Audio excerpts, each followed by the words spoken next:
अब्बास खलीफा हारून रशीद का बेटा अपनी जवानी में मुत्तकी और मजहबी लोगों की बातें सुनना पसंद करता था।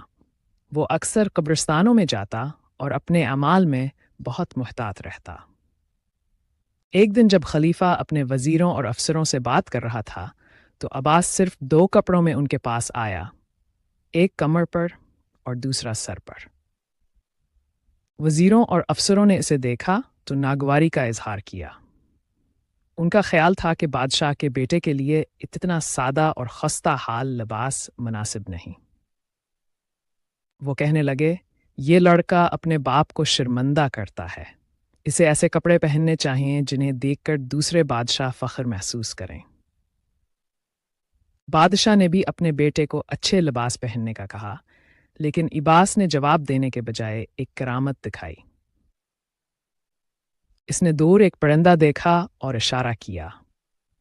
परिंदा फौरन इसके हाथ पर आ बैठा, फिर इसके कहने पर दोबारा उड़ गया। इसने सबको बताया कि अल्लाह तबारक व तआला अपनी मर्जी से बंदों को इज्जत और करामत देता है, लिबास नहीं। फिर अपने वालिद की तरफ देखकर कहा, मैंने खुस्ता कपड़े इसलिए पहने हैं कि अल्लाह से मोहब्बत करने वालों के लिए दुनियावी चीज़ें अहम नहीं होते। मुझे दुख है कि आप अल्लाह से ज़्यादा दुनिया को अजीज़ रखते हैं।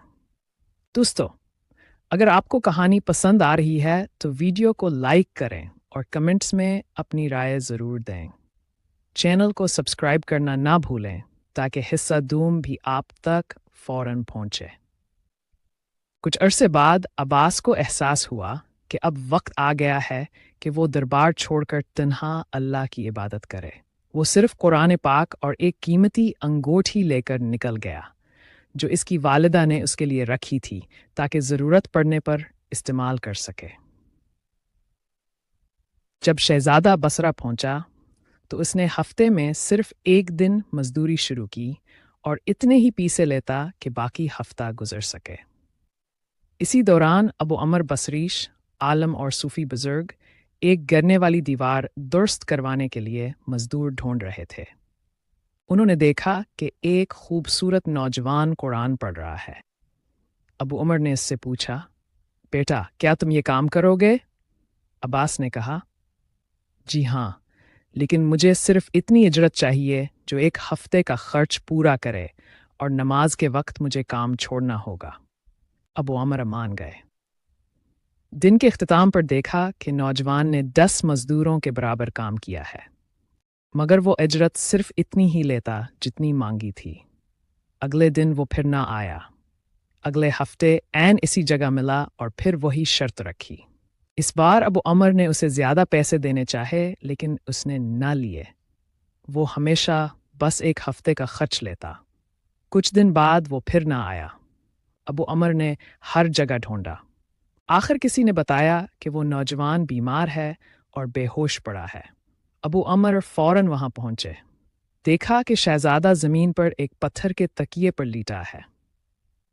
अबू अमर ने इसे सलाम किया तो उसने आहिस्ता से आंखें खोल दें और पहचान लिया। अबू अमर ने इसका सर अपनी गोद में रखा। शहजादे ने चंद आयात तिलावत की जो मौत की याद दिलाती थीं और दुनिया के लालच से खबरदार करती थीं। दोस्तों, अगर आपको कहानी का ये हिस्सा अच्छा लगा तो प्लीज़ लाइक और कमेंट्स में अपनी राय ज़रूर दें और सब्सक्राइब करें ताकि अगला हिस्सा आप तक बरवक़्त पहुँचे। ये था शहज़ादा की कहानी का हिस्सा अव्वल। बाकी कहानी आपको इंशाअल्लाह हिस्सा दूम में मिलेगी।